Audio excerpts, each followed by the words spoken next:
Salut, salut! Je sais pas vous, mais moi, j'aime bien les artbooks.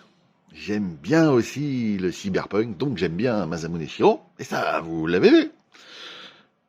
Eh bien, on va regarder la suite des intros de dépôt avec le 8, Bomb Bay. Eh bien, on arrête de regarder les illustrations qui ont été faites pour des œuvres différentes des siennes. On retourne dans certains de ses travaux en couleur, et cette fois-ci entre 93 et 2009, avec une réédition en 2017. Ça vaut 1900 yens, du moins ça valait 1900 yens. Aujourd'hui, ça doit tourner autour de 35-40 euros. C'est toujours un softcover. On est sur quasiment le même format que l'intro dépôt numéro 1. Je vous ai mis de toute façon en fin de vidéo la playlist qui regroupera tous les intros dépôt du maître. On retourne donc avec des descriptions. Cette fois-ci, plus d'anglais.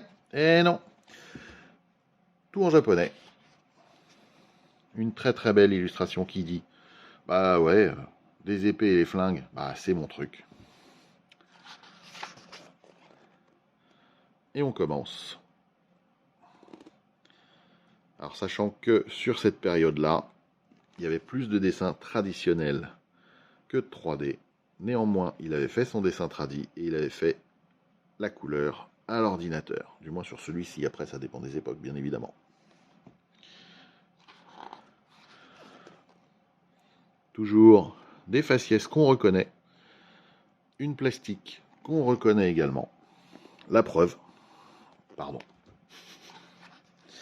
Je disais une plastique qu'on reconnaît, des jambes fines effilées, un bassin très étroit, une taille encore plus étroite, et les yeux, la manière de peindre les yeux, qui est tout le temps la même.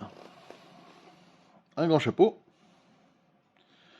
avec la pub Masamune Shirow sur la manche, ça ne s'invente pas, s'il vous plaît. Passons un peu, et on arrive sur du Dominion, et là on est vraiment sur du travail à l'ancienne, sur papier, et on voit les sœurs Puma en officier de police. Ben oui, et pourquoi pas? Pourquoi pas? Comme vous pouvez le voir, c'est plus petit, mais c'est fun. Prologue à Dominion. Vous voyez, elles sont sympas aussi, officières de police. Toujours le design sur les flingues, avec les fameux saboureaux qu'on retrouve dans la marque qu'on retrouve dans Ghost in the Shell notamment. Et bien inspiré du Herstal P90. Les tanks, qui étaient déjà bien massifs. On veut des tanks.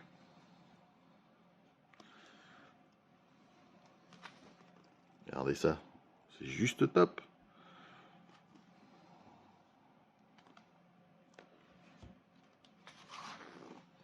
Voilà, ça je mettrais bien ça en poster.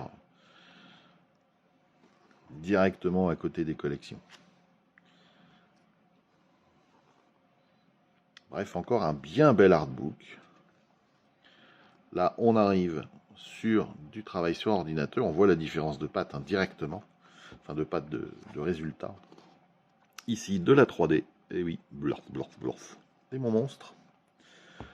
Donc encore un artbook, plein de richesse, plein d'inspiration. Celui-ci est aussi un peu court, hein, ce qui explique aussi, voilà, 88 pages. Le prix un peu plus contenu de 1900 yens initialement. Que dire? Sinon, je suis fan d'une grande partie du contenu.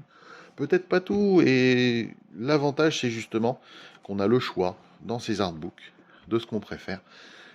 Et c'est pour ça que je vous les présente, pour vous les faire découvrir et que vous fassiez vous-même votre opinion. Merci à vous de me suivre, merci aux nouveaux qui viennent d'arriver et bienvenue. Ciao, ciao!